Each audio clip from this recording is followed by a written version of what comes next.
Benvinguts al taller, a Microfusa i a la nova etapa, no? Que és diferent de les dels altres anys. Ens venen uns quants mesos que la idea és que ens ho passem bé, que aprenguem a fer ràdio o que aprengueu una miqueta i que tots aprenguem una mica de tots.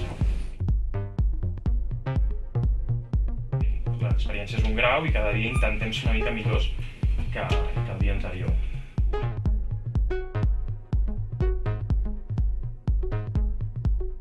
L'objectiu és que, des del minut 1, feu aquest espai vostre i és un més de vosaltres i ja està.